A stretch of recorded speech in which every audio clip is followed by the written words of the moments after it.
Hello students, welcome to the mathematics class. We are continuing with the topic circles. Today we have an important discussion about the circles and the angles made by the arc of the circle. It says that suppose we draw a circle with any radius and any center, suppose center O, and we take the part of the circumference PQ, that is the arc of the circle. Any part of the circumference is the arc of the circle, and we can draw two angles with the help of that arc, one at the center, that is POQ, and another on the remaining part of the circle. You can draw that angle on any part of the circumference. So there is a relation between these two angles. The angle that is formed at the center is the central angle, and the angle made by it on remaining part of the circle is called the inscribed angle. There is a relationship between the central angle and the inscribed angle that is drawn with the help of an arc. So the central angle POQ is twice the angle made by that arc on remaining part of the circle. It is twice angle PAQ. So that theorem says the angle subtended by an arc at the center is double the angle subtended by it at any point on the remaining part of the circle. So the arc that makes two angles, one at the center, another at the remaining part of the circle, the central angle is twice the inscribed angle. We will prove that through construction.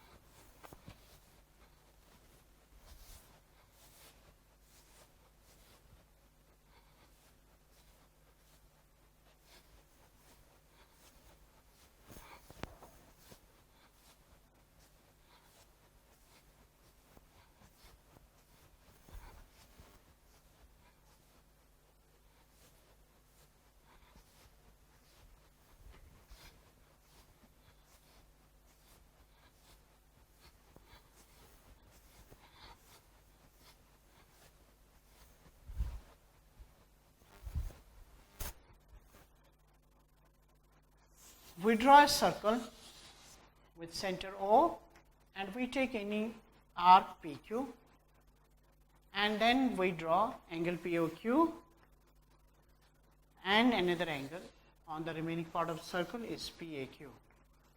Now we need to prove that the center angle POQ is twice or double the angle PAQ. For that, let us join AO and produce it to point B. Now, this line AO forms two triangles, one AOP and another AAQ. So what is given? We are given that there is a circle C, denoted by C, with center O and any radius R. And then we are given that arc PQ subtends angle POQ at center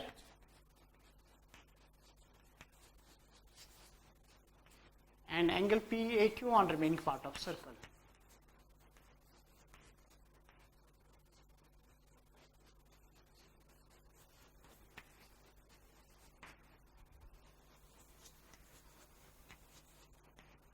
We need to prove that angle POQ is twice angle PAQ. And to prove that, we do some sort of construction, join AO and produce it to B.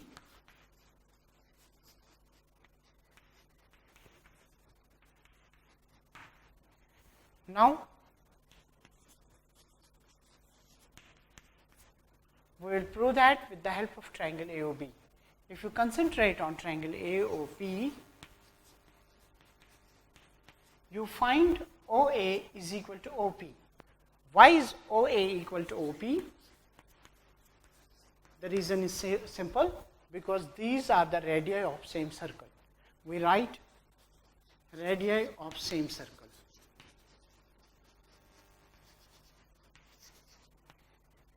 And when we take triangle AOP and say that OA is equal to OP, OA and OP happens to be the sides of this triangle. So angle OAP will be equal to angle OPA. Angle OAP is equal to angle OPA. The reason is that when any two sides of the triangle are equal, the angles formed by them are also equal, which we call isosceles triangle property. So when OA is equal to OP, in case of triangle AOP, then their angles OAP and OPA happens to be equal. Again, if we take the same triangle, also angle BOP is the exterior angle of triangle AOP. We can say angle BOP is equal to angle OAP plus angle OPA. This is exterior angle property. It says the exterior angle of a triangle, which is formed by producing any side of the triangle, is equal to the sum of the two interior opposite angles. In short, we say it is external angle property. So angle BOP is equal to angle OAP, and instead of angle OPA, we can again write angle OAP.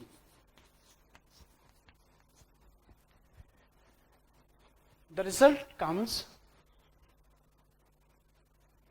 angle BOP is equal to twice angle OAP.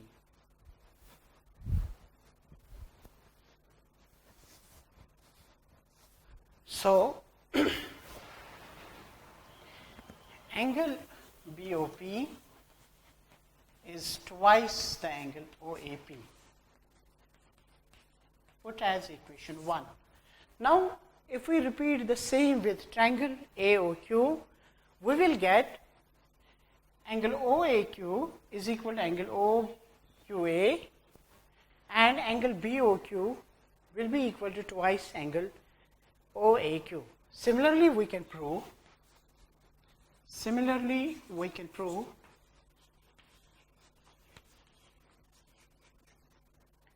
angle BOQ is twice angle OAQ, taking as equation 2. Now, if we add these both, adding first and second result, we get angle BOP plus angle BOQ is twice angle OAP and twice angle OAQ. Now, from the figure, angle BOP plus angle BOQ, BOP plus BOQ gives the whole angle BOQ. So, instead of BOP and BOQ, we write is a single whole angle as angle BOQ, taking 2 as common. Within brackets is angle OAP and angle OAQ. So, angle BOQ is twice angle. Now, OAP is this much of angle and OQ is the remaining one. If we add both these, we get the whole angle PAQ. So, this way we proved that in a circle, if any arc subtends two angles, one at the center and another on the remaining part of the circle, the central angle is always twice its inscribed angle. Another thing you need to know is that, that the central angle and the inscribed angle both do not lie in the same arc. If central angle, you can see from this figure, the central angle is subtended by a minor arc. This is the central angle subtended by minor arc PQ, and the remaining part of the circle angle is PAQ, that is subtended by major arc.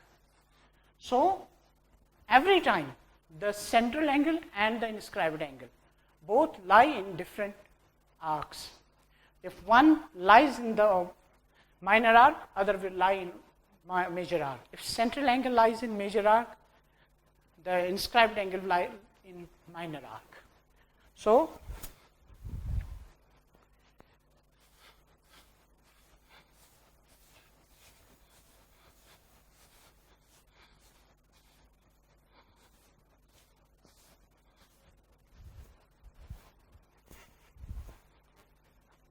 again, if we draw a circle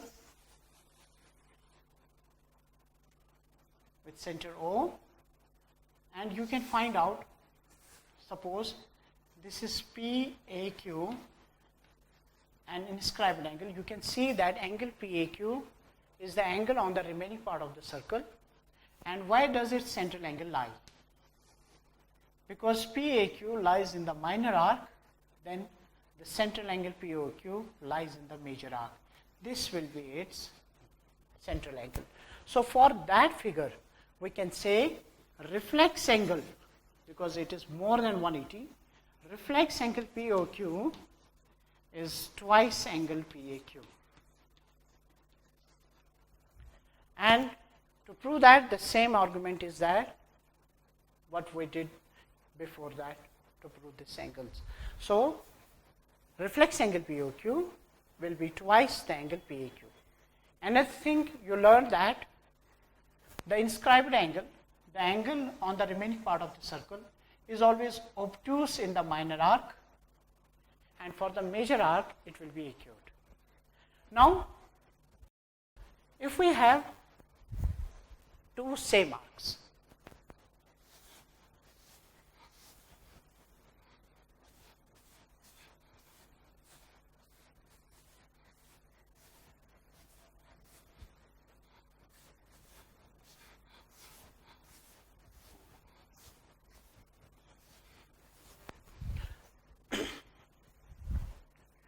now, if we take inscribed angle and the central angle on the same arcs, means the end points of the arc are the end points of the diameter. So, the central angle is POQ on one side of the arc, and the inscribed angle is on the other side of the arc. As you see that POQ forms a straight line, then the angle POQ is equal to 180. Angle that is made on a straight line is always equal to 180. So, from this you can say angle POQ is twice angle PAQ. Now, POQ forms a straight line because it passes through the center and forms a diameter. Its sum is equal to 180. Transposing 2 and PAQ is left, and angle PAQ becomes 90 degrees. So, through this theorem, we came to another conclusion that any inscribed angle that is made in a semicircle, because when the arcs on both sides are equal, each part of the circle is called semicircle, or you can say the diameter is the chord that divides the circle into two equal halves. So, the inscribed angle in the semicircle always form a right angle. This is another thing you need to remember, that angle in a semicircle is a right angle. So, this is, if you draw this angle on any part of the circumference, you always will get a straight, a 90 degree, a right angle.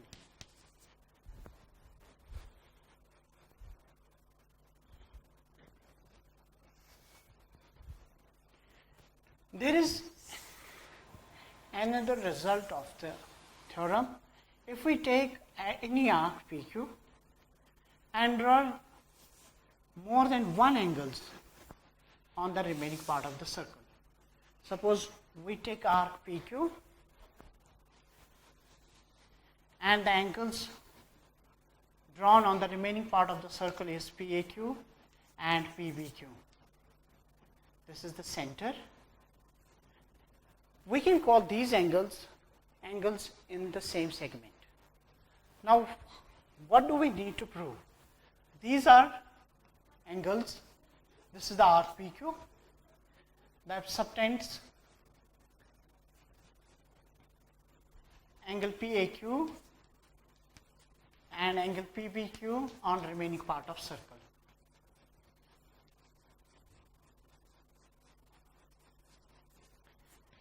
Part of circle.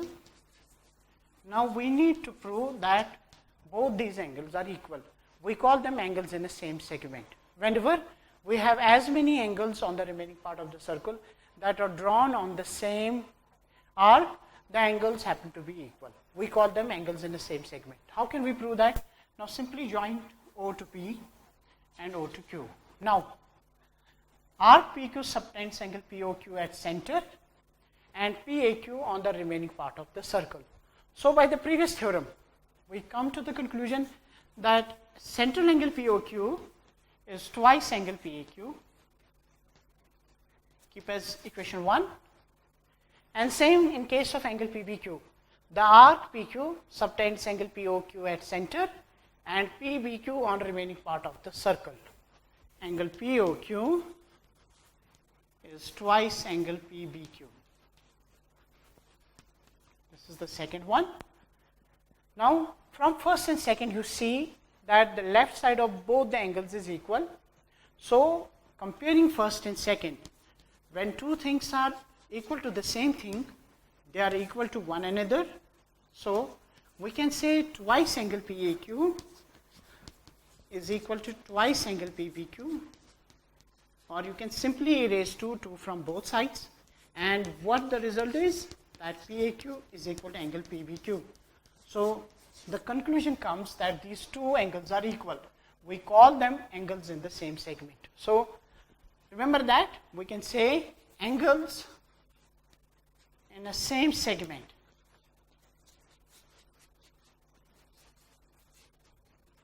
are equal.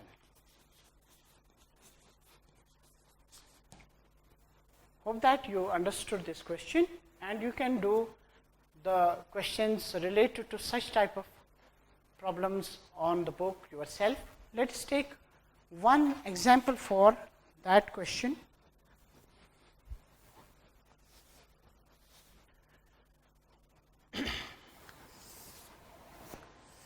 We are given there is a circle with center O, and we are given a chord on the circle. It says that the radius of the circle and the chord of the circle are equal.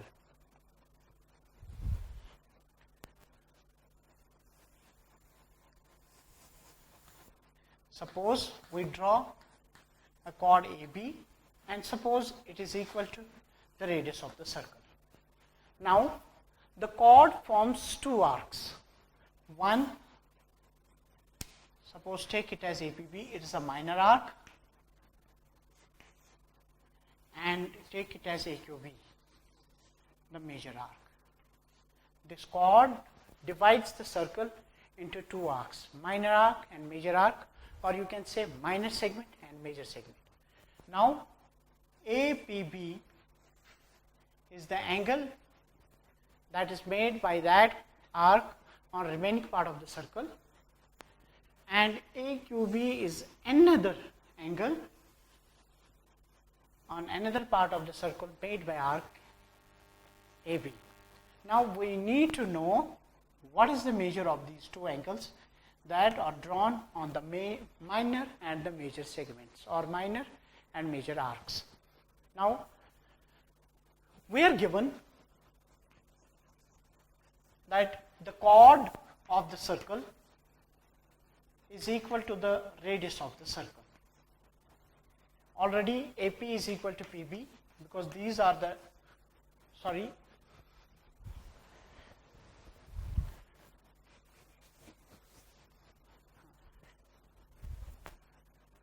we are given the chord of the circle is equal to the radius of the circle. OA is the radius, OB is all the radius, OA is equal to OB because these happen to be the radii of same circle, and AB is equal to OA or OB. This is given. This is the question from your textbook, question number 2. Now when all the three sides of the angle formed are equal, it forms an equilateral triangle. So we can say that triangle AOB is equilateral, and we all know that each angle of equilateral triangle is 60. So angle AOB is of the measure 60 degree. You can see arc APB subtends angle AOB at center and AQB on remaining part of the circle. Arc APB subtends angle AOB on center of the circle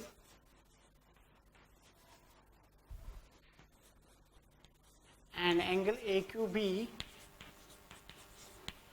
on remaining part of the circle.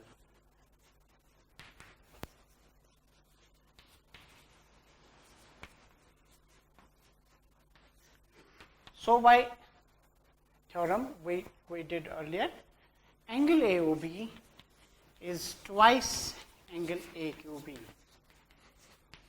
Angle AOB is 60 divided by 2 on transposing is equal to angle AQB.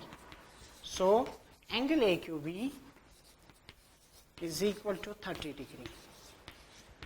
You can see that the angle formed on the remaining part of the circle becomes acute. So this is another way to say that angle in a major angle made in a major arc is always acute. Now, what about the angle made on the minor arc?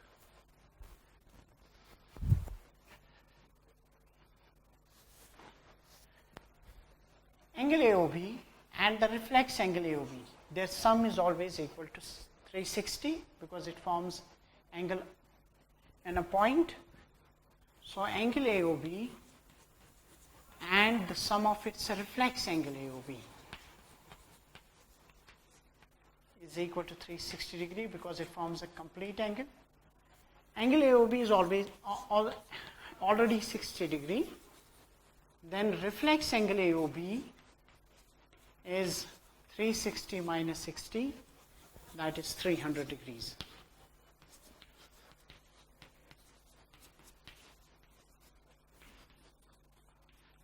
So this is 3 degrees. Now you can see that arc APB, the minor arc APB, subtends a reflex angle AOB at the center and APB on the remaining part of the circle. So we can say arc APB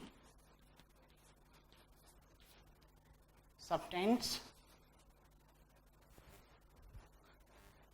arc AQB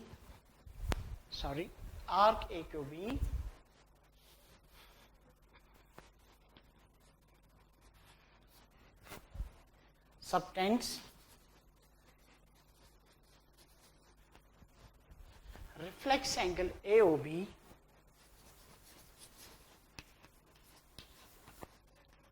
at center and angle APB on remaining part of circle.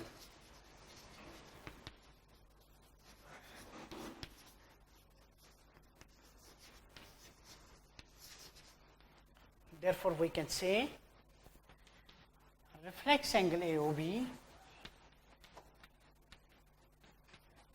is twice angle APB. Now, reflex angle AOB is 300, transposing 2 to the left, and APB is left, 2 into 150, that is angle APB is 150 degree. That is obtuse. So this way we also proved that angle made in the minor arc is obtuse, and previously we proved that angle made in major arc is acute. Hope that you understood this in a good way.